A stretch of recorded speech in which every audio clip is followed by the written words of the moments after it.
Hello, Jamaica. Welcome back to another program of Centrally Speaking. I'm glad for soon, bad.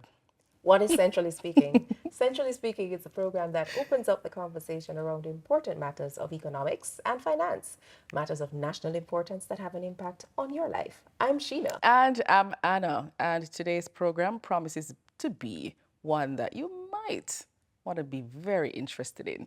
So we're going to learn some things today. Sheena, Yeah, we'll talk about why transfers take so long. right. Especially since of late. Yep. And we're also going to talk about why there are so many requirements in some instances to open accounts. Yikes, a continual sore point. Our guest today is Maurene Simms, Jamaica's prime contact to the Caribbean Financial Action Task Force. So she'll be speaking about the work and functions of that task force. All right, but before we hear from Maurene, we want to hear from you. It's time for the street check.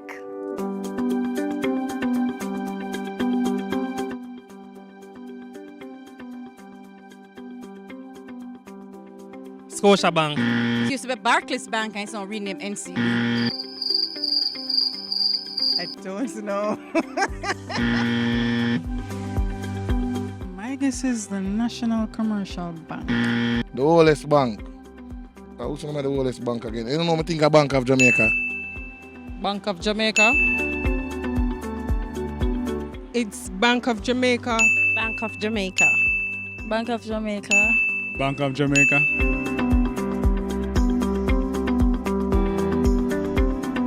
Want to brighten up? We still love money. I know, right? Sure. Maurene Simms, welcome to Centrally Speaking. Thank you, Sheena and Anna, for having me on the program. Yes. Man, I'm so looking forward to this discussion. Well, viewers, Maurene Simms is Bank of Jamaica's representative in his role as Jamaica's prime contact to the Caribbean Financial Action Task Force, CFATF. Yeah, man. You've probably heard it before, probably it's the first time. So we're going to ask Maurene her first question. What is CFATF? Maybe the best way to explain what the CFATF is to explain what the FATF is. All right, yes. So the FATF is the Financial Action Task Force. And this body is an intergovernmental agency set up by the UN Security Council to monitor the combating of money laundering and terrorist financing Worldwide. across the world. Okay. Right? There are about 200 countries that are signatory to the United Nations Security Council. And they have committed to fight money laundering and to prevent the proceeds of crime from entering the financial system, for those illicit funds to parade as legitimate income. So the FATF sets the standards, the global standards for anti-money laundering and combating terrorist financing. And it also monitors the country's implementation of their legal framework to prevent money laundering and terrorist financing. Now, I mentioned that it's about 200 countries in the global network. So the FATF cannot do this alone effectively. So it has 9 regional bodies that are like FATF. Yes. They're called FATF regional style bodies.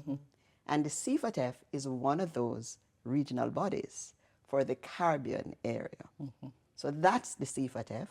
It was the very first FATF style regional body set up by FATF. That was done in 1992 at the Kingston Declaration. So of the 9, the CFATF is the first one.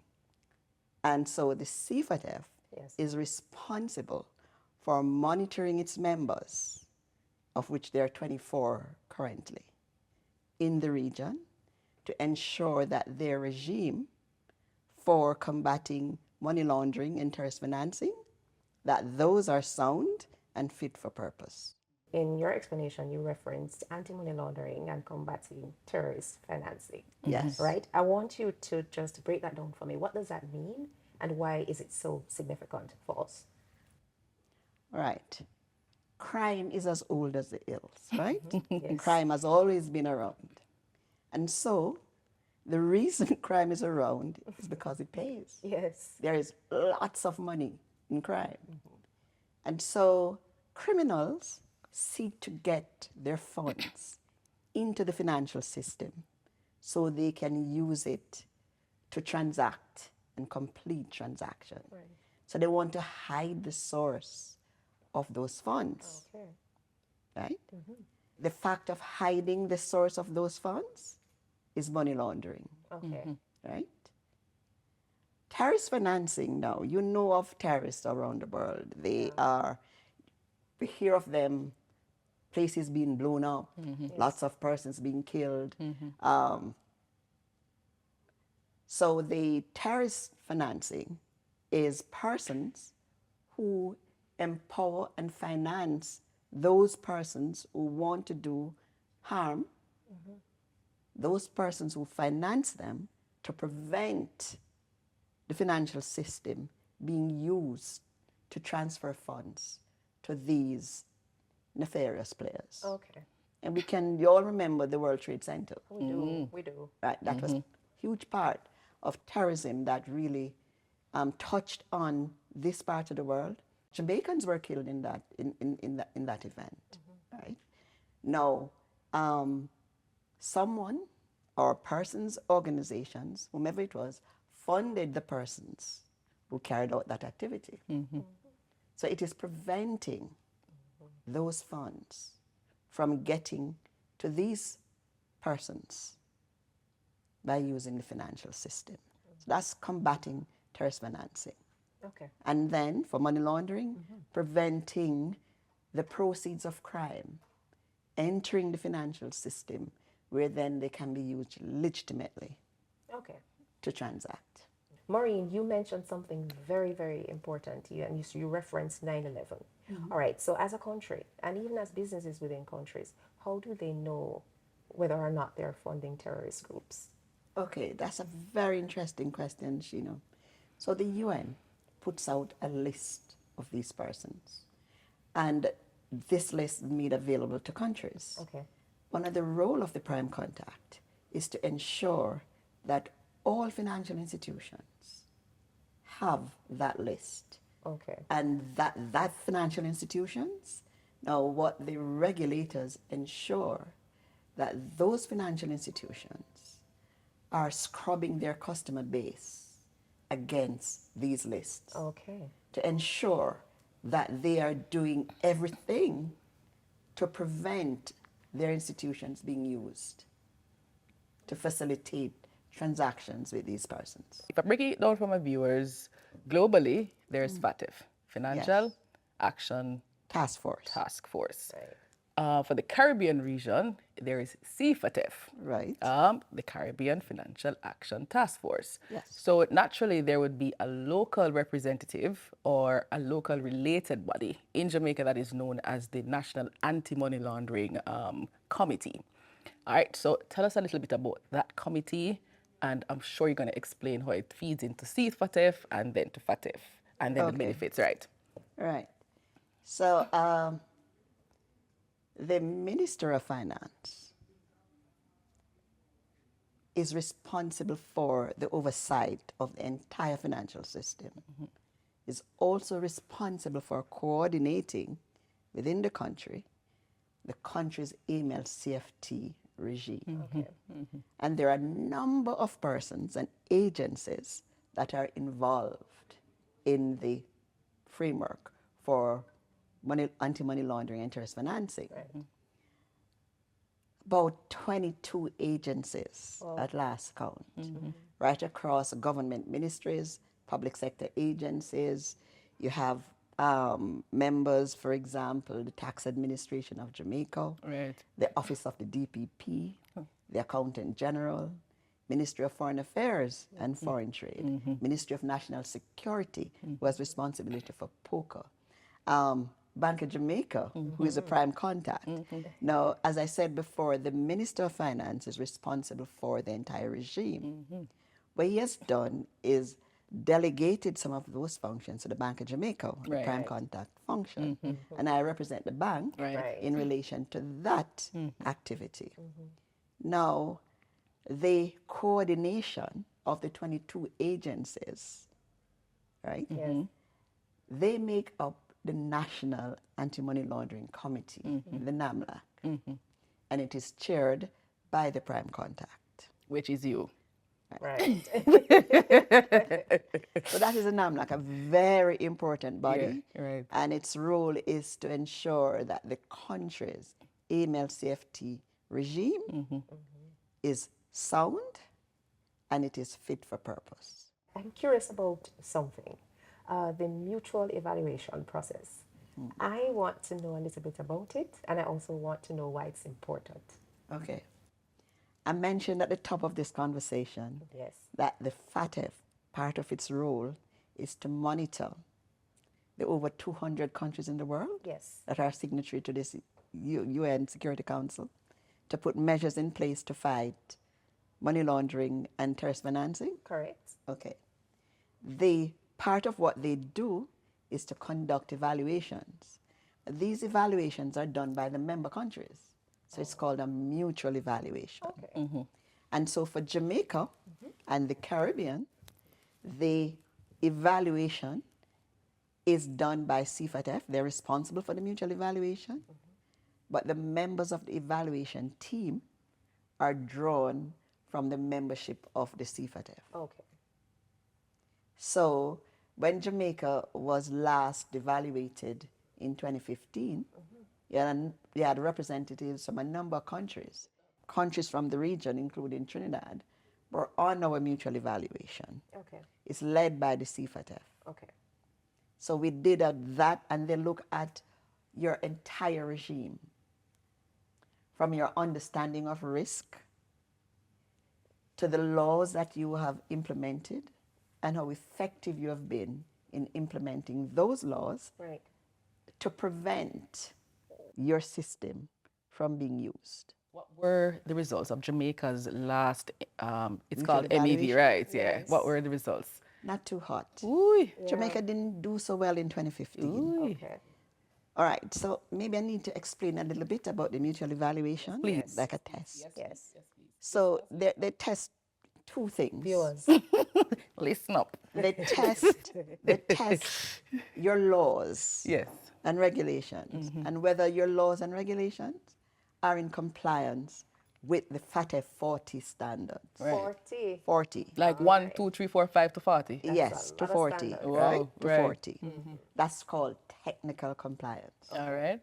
Out of the 40 recommendations, Jamaica was compliant or largely compliant with 17 of those 40 recommendations, Less than Less than 50. less than 50%. Yeah.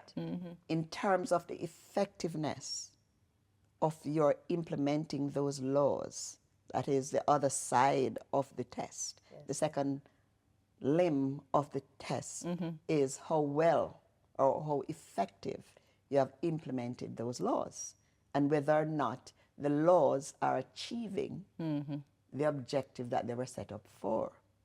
That's called effectiveness assessment. Okay. They're assessed over 11 areas and they're called immediate outcomes. Right. We didn't do so well in those either, right? We only had one substantial effectiveness in terms of the effectiveness. We had a number of moderates, but the results were not hot. They were not stellar. Okay. We had strategic deficiencies, and we had work to do to improve our framework. Very insightful conversation here with Maurene Simms, Prime Contact. Viewers, we're going to take a little break, but when we come back, we'll continue the discussion on the results of the mutual evaluation.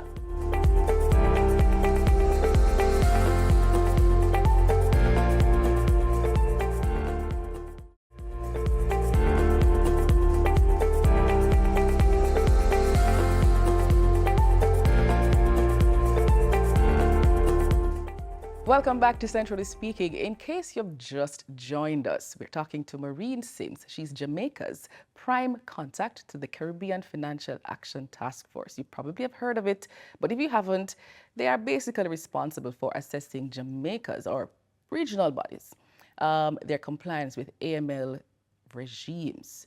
Now, before we went to the break, she was telling us the results of the last mutual evaluation. And it wasn't good.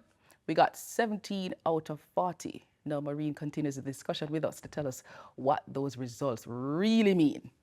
So, the 2015 mutual evaluation results, not stellar, not our best moment. So, we qualified or met the criteria to be monitored by FATF under their increased monitoring regime.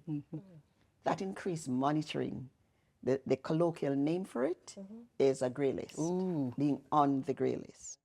Recall, the results of our mutual evaluation Yes. made us qualify to be monitored. So we were placed in a pool with other small nations. However, when FATF changed one of their prioritization criteria to broad money, Jamaica met the criteria for FATF to monitor them directly. And so in February 2020, FATF pulled Jamaica from the what is called the ICRG pool to directly monitor us. So in other words, it's not CFATF and monitor we. It's FATF. big FATF and monitor we. Big FATF in Right. Paris. Okay, nice. Right? And FATF has its international review group, that is ICRG, Right. and there is a group that monitors the Americas for the CFATF, for FATF. For FATF. They arrange a meeting with Jamaica. Okay. That meeting is called a face-to-face, where they assessed the progress Jamaica had made since its mutual evaluation In 2015. in 2015. By the way, the report was not published until 2017. Okay. So technically, the results were being assessed from 2017. Okay. So they looked at the results in the mutual evaluation report and they assessed the progress we had made in addressing those identified deficiencies. Right.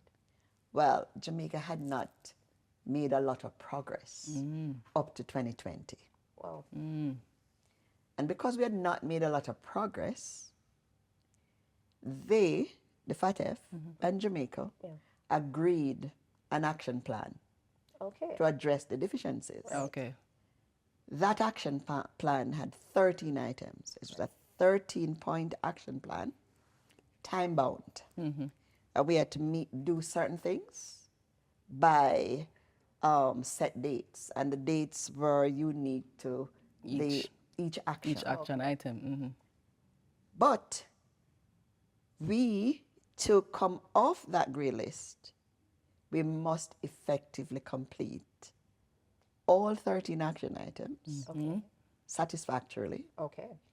and go through an evaluation or an assessment. And it's akin to a mini mutual evaluation where the joint group will come to Jamaica. They will interview all the agencies that are has responsibility under the action plan. Right. And they will look to see how sustainable those measures are and how effective they have been in addressing the deficiencies. Of the 13, based on where you sit, do you think, how far are we along in terms of compliance? All right.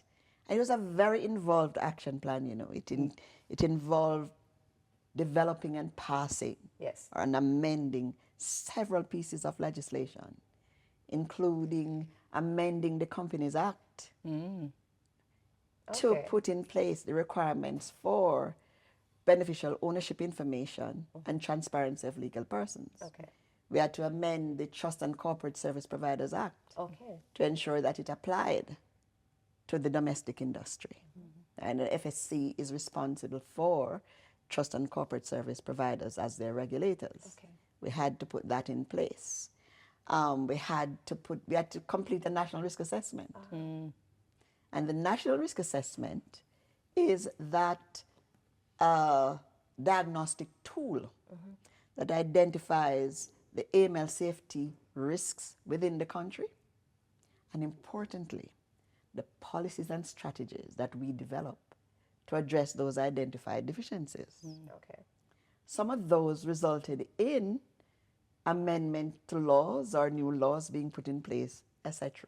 Feel like a So, drum for now, the crowd. example, we put the Microcredit Act. Yes. We developed and okay. passed and implemented the Okay. Microcredit Act. And that is for greater monitoring and regulation of microcredit entities. For microcredit Okay. entities, as well as competent authorities for DNFBPs, that's the regulators for that sector, for them to put risk-based supervision in place. But those are all things that we had to do to get off this list or to complete the action plan. Right? The 13 points. The 13-point action plan Right. that spanned the entire regime, including law enforcement and the FID and the ODPP. I am very happy to say. Yeah, man. Yes. How much you get out of 13? Very happy to When they say are wait. They are wait. How that much you get out of 13? Jamaica met with the joint group Yes. in January of this year Okay. in Barbados.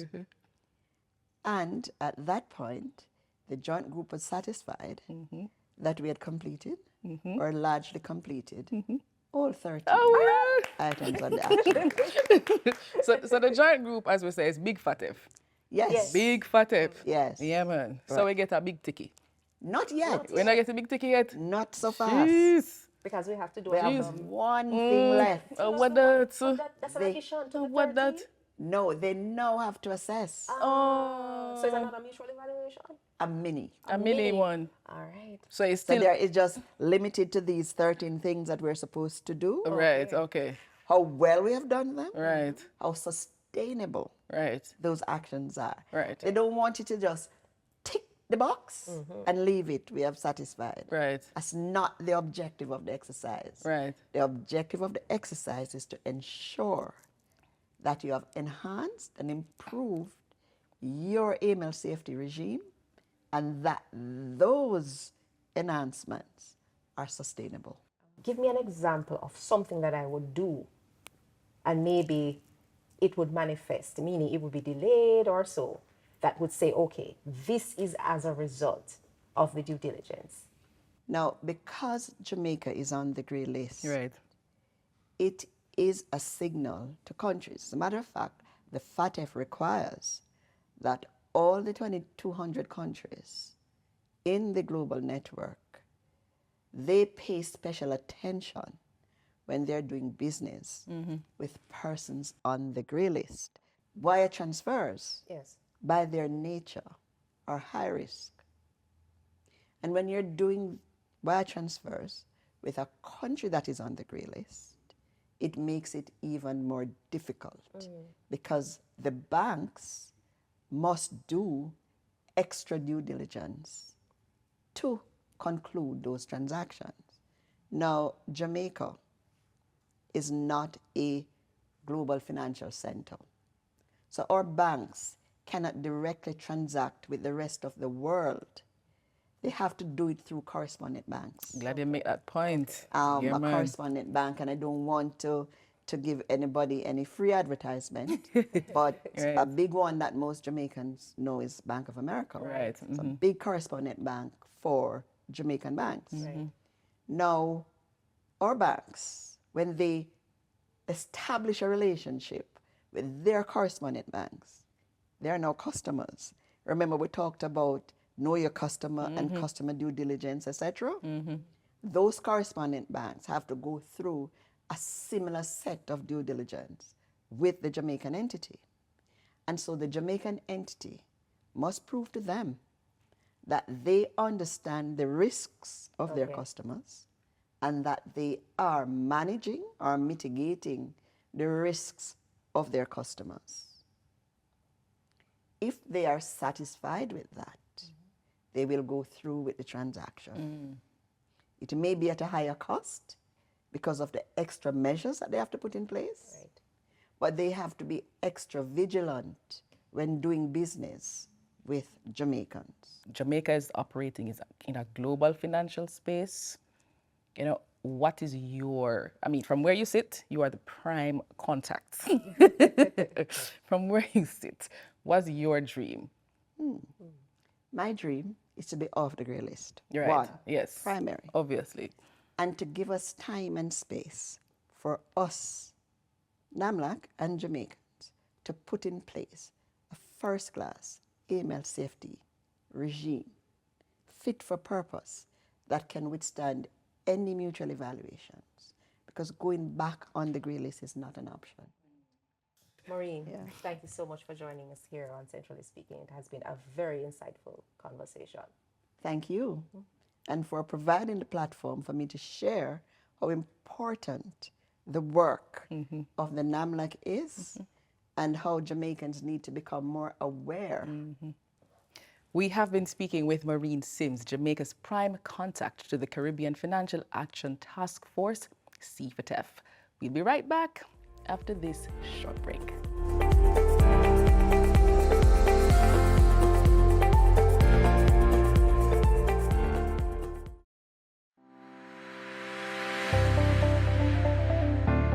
So today we spoke with Maurene Simms, Jamaica's prime contact to the Caribbean Financial Action Task Force, CFATF. Here are the key points from the conversation. And guess what? It's now time for Fast Facts.